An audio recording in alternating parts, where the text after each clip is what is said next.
Sa Lunes yan, I'll be appearing on Monday. Actually, I just like to correct the impression that ako'y humihingi na mapuspone. Katunayan, ang aking sulat, I'm respectfully requesting na kung maaari mapaaga yung aking pagtestigo.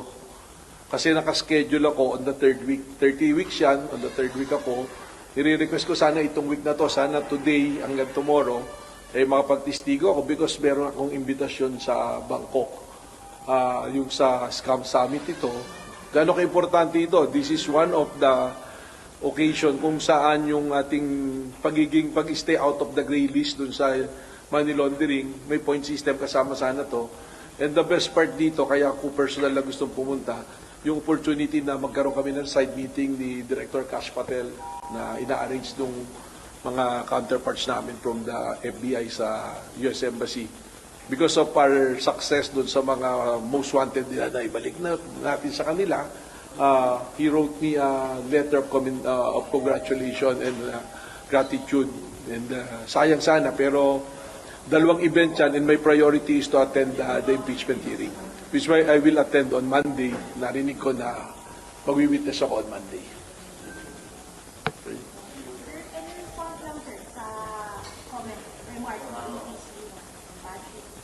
Well, actually, hindi niya siguro nabasa yung sulat na I respectfully requested. Hindi po ako nagdidikta. I think wala po tayong poder na magdikta. We have high regards to the impeachment court and to the members of the impeachment court, the senator judges, the prosecution, and the defense. Importante po ito nangyayari nito, hindi lang sa atin, kundi sa buong Pilipinas. And mataas po respeto natin. Kaya nga po nakikiusap sana tayo na kung pwede mapaaga. Medyo mali na nga yung spin, yung mga nagsasalita na hindi raw ako handa, wala pang script and all na sinasabi. Anytime po, wala naman po tayong bagong sasabihin, kung anong ating sasabihin, kung ano po yung nandun na sa mga dokumento at ebidensya. Sir, after yung pagharap ni Edith Canillo, at pagharap po ni R.D. Lotov, ang dami po agad na parang attacks against evidence of any message lang, sir? Well, I think yung pag-atake sa kanila kasama na yan because alam naman natin yung impeachment is political in nature.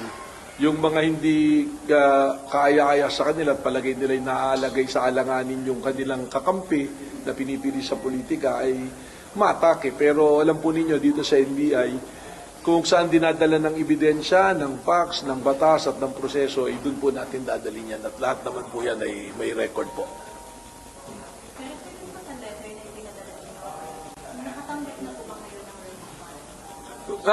Walang written response. Yung letter kasi, hindi ko naman sa impeachment court pinadala sa prosecution yon because yung prosecution has the option to kung ano yung strategy nila to present. Yun naman yung practice niyan eh. Actually, I don't have to wait for the subpoena because under the law, yung subpoena naman is the way of the court to compel a witness to be present. Kung voluntary ka naman pupunta, hindi naman na kailangan ng subpoena. Pero yun na nga, nakikiusap lang sana ako para parehas kong mapuntahan yung dalawang pangyayari na yan. Kung pwede sana na mapaaga. Hindi mo maatras, mapaaga. So yung sinasabi ng mga nag-criticize na hindi handa, baliktad po eh. We showed our willingness na magtestigo at readiness na magtestigo po. Okay. Matters regarding to sa deworming, dito daw lumapit yung magulang ng mga bata na napatay. Well, sigurado po yan dahil lahat naman po nang pumupunta sa atin, we will investigate. Wala pong maliit o malaking kaso. Lahat po ng kaso na darating dito sa NBI ay iimbestigahan po natin nang naayon po sa proseso at sa batas. Sir, may death certificate pero the family, the parents believe otherwise. Kasama po sa imbestigahan po natin yan and we have findings already. We will inform first the family of course and if it's allowable already, we will inform the public to the media po. Findings on what? Doon sa investigation na gagawin natin. Regarding naman sa lawyer, dun sa nag-extort ng pera, ano na po background nun, sir? Konting background? Well, bagong pasa na abogado ito na may kliyente siya, tapos yung kliyente may reklamo sa kanya na pinapais na kaso, na hindi niya natulungan, binaliktad pa, nag-extort pa siya ng pera dito sa kanyang kliyente. At nagpatulong sa NBI kaya nagkaroon tayo ng entrapment. Sir, anong yung pinakamahalagang ebidensya dito na magtuturo na saan po talaga itong abogado? Well, yung entrapment mismo, yung pagtanggap and the testimony nung kliyente, ano. So, lahat yan magiging parte ng ebidensya. Sir, magkano po ba yung 400,000. Oo, nagbigay una ng 100, nung yung next na ibibigay na is 300,000, doon na lumapit sa NBI.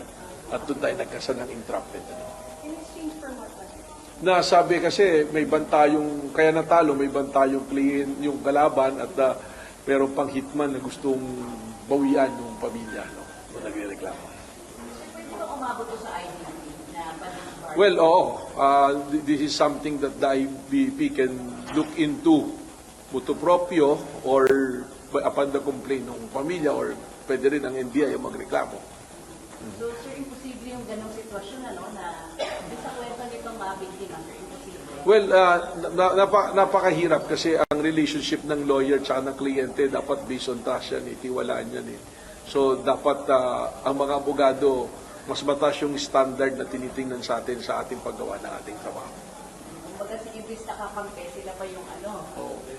Tama yun. Kumbaga, akala mo natutulungan ka, yung pala, binibiktima ka na. Director, regarding po kay Bato, Senator Bato, meron po bang update po dito? At meron po bang ibang mga malalaking trabaho ang NBI po sa Well, sa ngayon, yung kay Senator Bato, it's an ongoing surveillance. Meron tayong sinusundan din ng mga leads. Napakahirap nung ginagawa lagi ng NBI on the surveillance. Marami tayong kasong tinitingnan.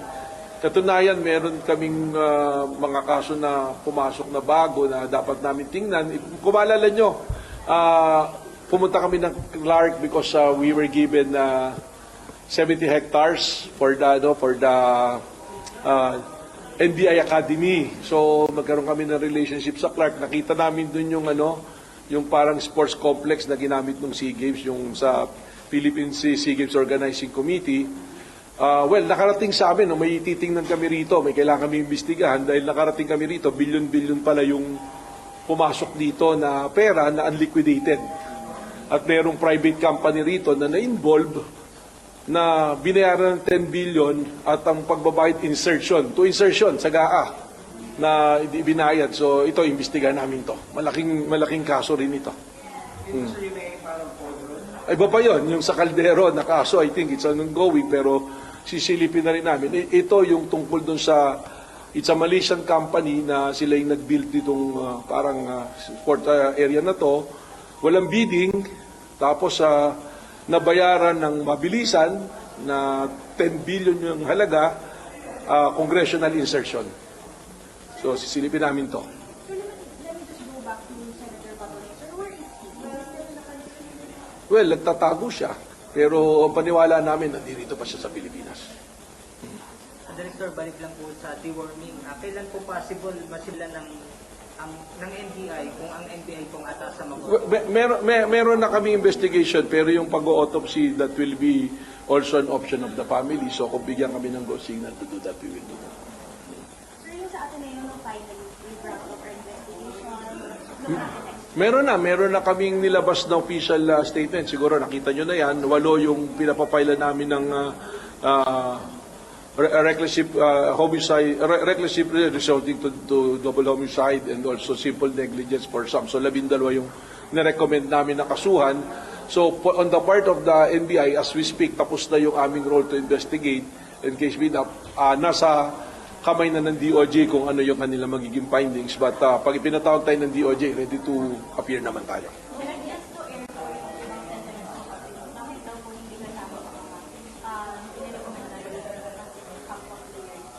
Well, ang sabi ko nga, ang NBI will always be driven by the evidence, by law, and by the process. So, base dun sa aming mahabang pag-iimbestiga, yun yung lumabas. That is really a recommendation. But of course, ang huling say pa rin dito is the Department of Justice. Pero pa? Attorney Balikod naman. Si Atty. Balikod, I think Baka si RTC po naglabas ng R2. narinig ko nga na parang nag-ano siya, nagpiyansa naman siya. Available naman yung kasong if sinampas sa kanya ng cyber libel. I think that is the case filed by Secretary Kiko Laurel ng Department of Agriculture. Sir, may reports din ng vehicles na nasasangkot daw sa kamote. Ano nga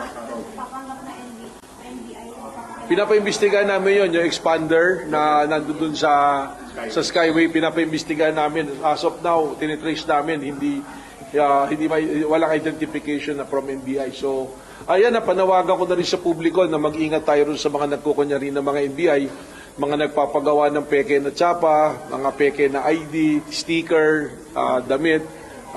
Mag-ingat po tayo. Pag may pagdududa tayo, agad pong ipagbigay alam sa amin para po ma-actionan po natin. Director, reaction niyo lang po yung kagabit na may nahuli sa Marikina na nagpapakilala rin itong membro ng NBI, yung sa Gapos daw. Well, hindi ko pa nakita yan, pero yun na nga yung sinasabi ko, lahat ng mga ganyang gawain, we will not tolerate it. More so kung totoong NBI, paparusahan namin pag may pag-aabusong ginagawa. Director, kahapon po sa impeachment, kinonfirm po ni RD Lotov na may threat daw po kay VP Sara. So, inisa siya doon ng defense team. What can you say on this matter? Hindi ko yata narinig na sinabing may threat kay DP Sara. Ang narinig ko lang yung tungkol yata, yun ba yung tungkol dun sa Operation Romanov? Well, I think yung nung panahon ni Director Santiago at nasama na yata sa investigasyon dyan at wala namang naging follow-up. No? But as a mandate of the NBI under our Republic Act 0867, na kami, one of our primary jurisdictions is to make sure yung safety and threat to the President, Vice President, Senate President, Speaker of the House, and the Chief Justice, namin yan, dapat namin binabantayan. So, continuous naman namin na binabantayan lahat yan. Thank you, Director.